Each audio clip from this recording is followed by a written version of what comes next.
Welcome to the Lisbon Sessions with David Russell of New Frontiers, exploring the Portugal Golden Visa journey with leading experts across the industry. In this episode, David meets with Andreia Lima Cruz of TEL's Lawyers. Oh,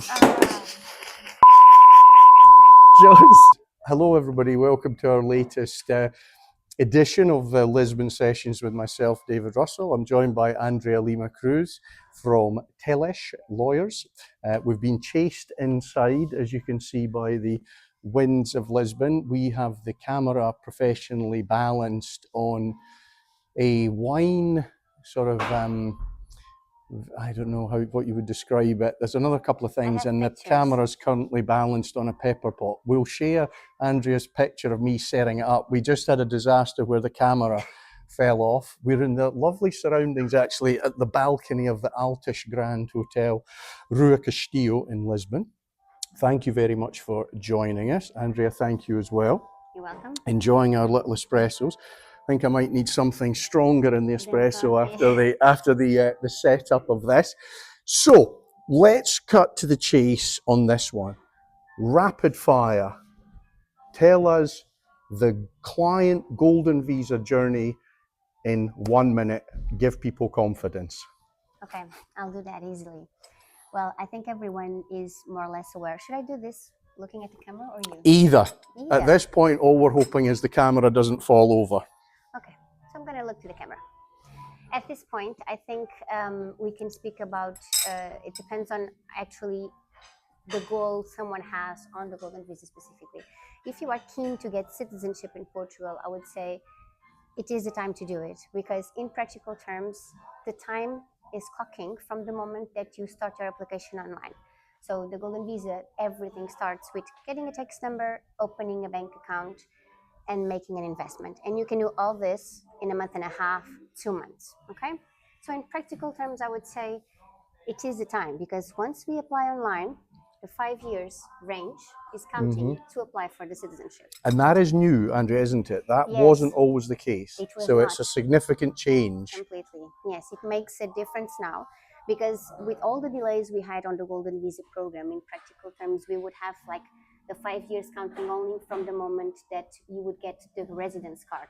Which can be about 18 months. Yeah, it's a long... 2 years. It was a long period. But then the government switched this regime, and now we have this of you apply online, the 5 years are counting. And we have the experience, and we have the confirmation from the immigration office that this is the rule, and it works definitely like that. Okay, so the stopwatch starts now at that stage. Online application, exactly. So if the goal is actually to get citizenship, it makes real sense to make the move, definitely. Okay. And obviously, if you go for an investment, like a fund investment, it is also something that is pretty quick from the experience we have, because from the moment the account is opened, while someone is getting a tax number and opening the bank account, can make the decision and do the investment as well. So it works perfectly in terms of timings. It works. And tell us a little bit, I know people out there think, oh, you know, I hear about these delays and bits and pieces in the processes. Give some confidence. Well, the immigration office, I would say, has a lot of struggles currently, because you have the situation with the online applications being pre-approved or not.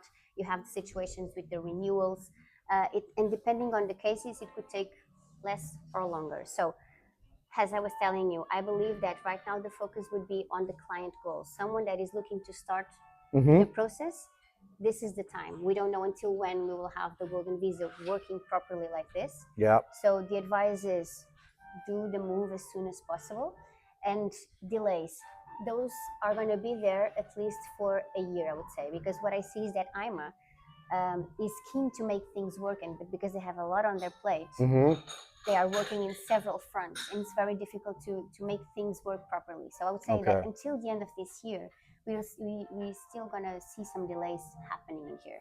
But you're still getting credit for the time ticking. So it doesn't really matter. No. You're in the mix, you're in the system, and you're moving forward. I think that's the key point. And the key point on this is, and I can give an example, I have several clients that have started the Golden Visa specifically on COVID, like beginning of 2020, and they are now applying for the nationality application, so citizenship, and all of them.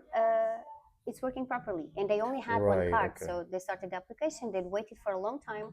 They went to do biometrics last year, so 24. They have the card, and now they are applying, because you can only apply for citizenship if you have at least one card issued. Okay. So, but it's gonna happen. Yeah. We're positive on that. If you start the application, let's say if you apply in May 25, you will have a card in a year or two. So you still have 5 years until citizenship. And just remind everybody watching, from the moment of application, you are able to travel to Portugal. Well, what is the rule on that? You can travel to Portugal provided that you have a document. Like you need to have legal entrance. You have to have a way to enter in Portugal with or a Schengen visa or a passport that waives that kind of Understood. Entrance, okay. What happens is the moment you apply online, you are free to stay in Portugal. Right. Okay. But it is not advisable that one goes back and forth, just being confident of having the application submitted if you don't have a Schengen visa valid. Okay? And just to ratify, Andreia, you do not have to, with those initial stages of the Golden Visa process, selecting your funds, doing that, you do not have to travel to Portugal. You don't. You can do everything remotely. It's only at the biometric stage. Yes. So basically, what you need to do is appoint someone to take care of everything in Portugal. Lawyers can get your tax numbers, can assist you with opening the bank account. With the power of attorney, we can manage all of that, decide the investment, assist with the investment, and then do the application online. Only when we receive the notification saying that the application has been pre-approved, we will receive then another notification confirming that you have an appointment at the immigration office to do biometrics, to take a picture and all that. And we are being notified more or less 2 months prior to the appointment. So you have time to arrange your traveling to Portugal and to organize everything, come do the biometrics, and then receive the final approval. And then we will get the cards, and we can courier the cards to you as well. So you have to come here once to do biometrics. Look, I think the lesson here, ladies and gents, for anybody watching, is get in now. You will get credit from the moment you start the process. So delays, they may be slightly inevitable, but really in the whole scheme of things, they don't really matter. The main thing is to get yourself set up with a very good lawyer who will handhold, walk you through the whole process. You've been watching David Russell of New Frontiers, Andreia Cruz of Tillish Law Firm, sitting here in the Altis. Before the camera falls over, I'm going to stop the recording. We'll pop Andreia's details up at the bottom of the screen as well, so that you can get in touch with her. Thanks so much for watching another episode of the Lisbon Sessions. Thank you.